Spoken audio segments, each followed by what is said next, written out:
English podcast. From Speak English Passionately. Hello, everyone. Welcome back to the channel.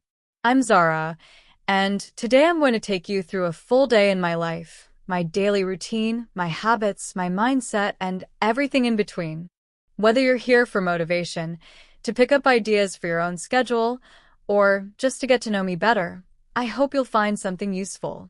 So settle in, grab a cup of tea or coffee, and let's dive into a typical day with me. I wake up at 5:30 in the morning. The moment my alarm goes off, I take a second to center myself. I lie there for a few moments, breathing deeply, reminding myself of what I'm grateful for, feeling the quiet stillness before the day begins. Then I push myself up, stretch my arms overhead, and let out a deep sigh, welcoming the new day. From there I slip out of bed, make it, and head straight to the window to let in the first light of dawn. The sky is often soft and gentle at this hour. That pale light is a kind of promise, a fresh start. Next I head to the washroom, splash my face with cool water, brush my teeth, and take a moment to let my mind settle before I begin the more active parts of my morning. I always find that a few quiet seconds of just being present, feeling the water, the air, the quiet, helps ground me before the pace picks up. By around 5:45 a.m., I'm dressed in comfortable workout clothes and heading out for a morning walk or a light jog. On days when I can, I like to go to a nearby park or along a quiet street, breathing in fresh air, feeling my feet hit the ground rhythmically, listening to birdsong or ambient noises. I try not to plug in my headphones. Instead, I let my thoughts wander or stay still, letting the body move before the mind jumps into work mode. On alternate days, I might do yoga, stretching, or a short home workout if the weather isn't great. This physical movement early sets the tone. It reminds me that my body is alive, capable, and part of the day too. Returning home by about 6:30 a.m., I head straight for a glass of water. Plain, cool, sometimes with a squeeze of lemon. Hydration first, always. Then I take a shower, letting warm water rinse off the last traces of sleep. I keep that ritual simple. Soap, shampoo, rinse, and a moment to enjoy the sensation of water on skin, letting it wash away any lingering drowsiness. After drying off and dressing, I head to my kitchen. By 7 a.m., I prepare a nourishing breakfast. Maybe oatmeal with fresh fruit and nuts, a smoothie bowl, or eggs with whole grain toast and greens. While the meal comes together, I might glance over a gratitude journal, just a few lines reflecting on what I'm thankful for, what I hope to accomplish, or what mood I want to cultivate today. I eat slowly, mindfully, savoring flavors and textures, reminding myself that nourishment is not only fuel but also care. Once breakfast is done, I clear up, wash my dishes, wipe surfaces, and let the kitchen be clean and fresh for the next use. That small bit of tidying gives me a little psychological lift, a small, manageable start to order. By around 7:30 a.m., I settle in at my workspace. I always begin with planning. I open my notebook or digital planner and go over my day. The tasks, the appointments, the creative work, any deadlines, and the time blocks I've set aside for rest or reflection. I check in with myself. Which tasks are high priority? Which projects need thinking time? Are there any calls or meetings? Are there any energy dips I should anticipate? I mentally map out how I want the rhythm of the day to feel, when I'll be deep working, when I'll rest, when I'll connect with others. By 7:45 a.m., I begin my first work block. This is usually creative work, scripting, planning video ideas, researching, writing, editing, or brainstorming. I work in focus sessions, typically 90 minutes or so, without distractions. During that time, I turn off notifications or put my phone on silent, close unneeded tabs, and commit to deep work. If ideas or chores pop into my head, I write them quickly on a side note, so I don't lose them, but I don't let them hijack my focus. When that session ends, around 9:15 a.m., I take a short break. I stand up, stretch, walk around a bit, maybe refill my water bottle, take a few deep breaths, let my gaze travel away from screens for a minute.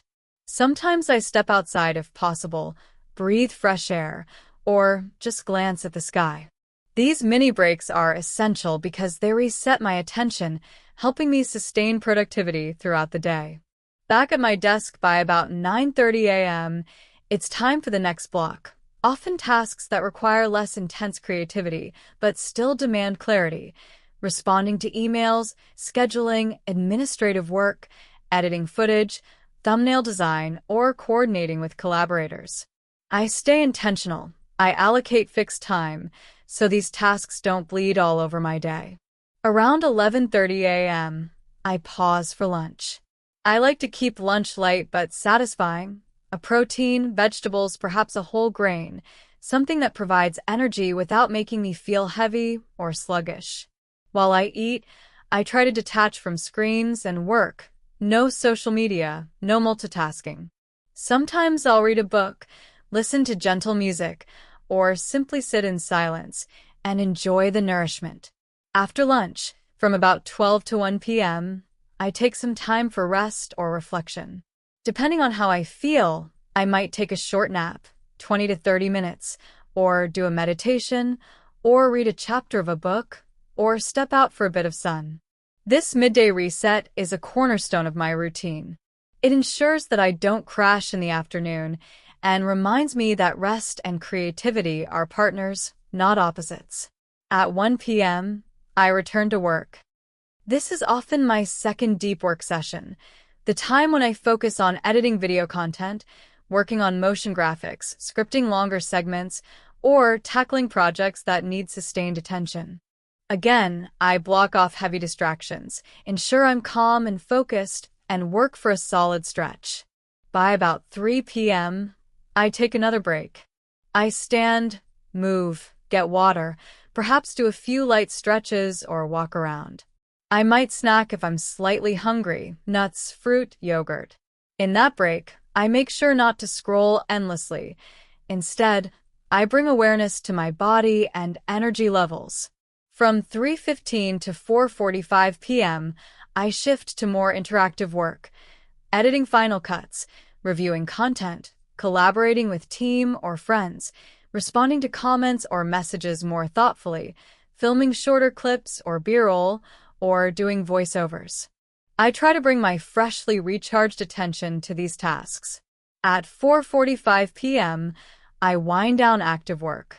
I glance at the to-do list, check what remains, move lower priority tasks to tomorrow, and plan the start of the next day. I clean my workspace, organizing papers, closing tabs, turning off devices so that when I return tomorrow, it feels inviting. Around 5:15 p.m., I head out if I can for a light evening walk or do a stretching or mobility routine at home. This helps to shift out of the day's mental mode, loosen my body, and feel the transition to more relaxed hours. By 6 p.m., I prepare dinner. I enjoy cooking, chopping vegetables, stirring flavors, tasting along the way. Dinner is warm, comforting, balanced. While cooking or eating, I might listen to soft music or an interesting podcast, something that engages me but doesn't pull me into a high-output mindset. After dinner, from about 7 to 8 p.m., I relax. Sometimes that means spending time with family or friends, talking, playing a board game or card game, or catching up. Other times I read, watch a show, or do a hobby, painting, journaling, sketching, or working on something fun with no pressure. At around 8 p.m., I take a gentle walk or do some light movement, especially if I've been seated a lot. After that, I might do a short yoga or stretching routine or just mindful breathing. Movement at the end of the day helps me feel fluid, relieves tension, and signals to my body that rest is coming. By 8:30 p.m., I begin winding down for bed. I close electronic devices, turn off bright screens, or shift them to night mode.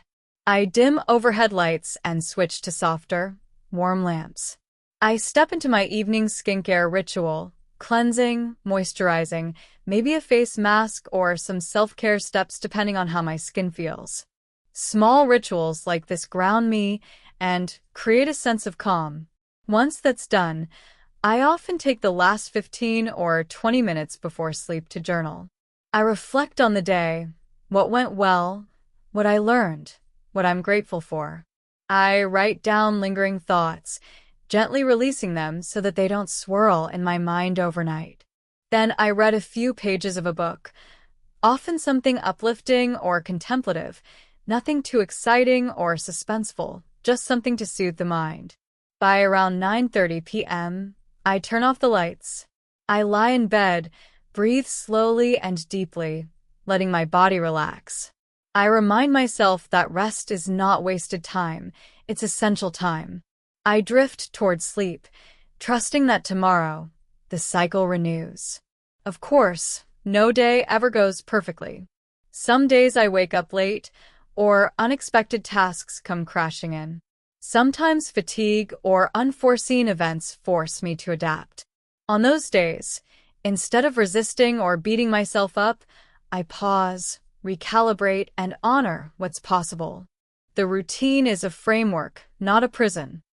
If you'd like, I can also share my weekend routine, which looks quite different, or versions of this routine for students, parents, or people in full-time jobs. Just let me know. Thank you so much for spending this time with me, listening to how I weave structure, creativity, rest, and presence into a day. I'm Zara, and I'm honored to have you here on the channel. If you enjoyed this peek into my life, please like, subscribe, and hit the bell so you catch future videos where I share tips, behind-the-scenes content, routines, and reflections. In the comments, tell me, what part of this routine resonates with you? What would you try first? I'd love to hear your thoughts, experiences, and how you shape your day.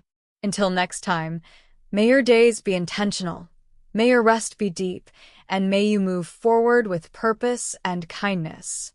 Take care, and I'll see you soon.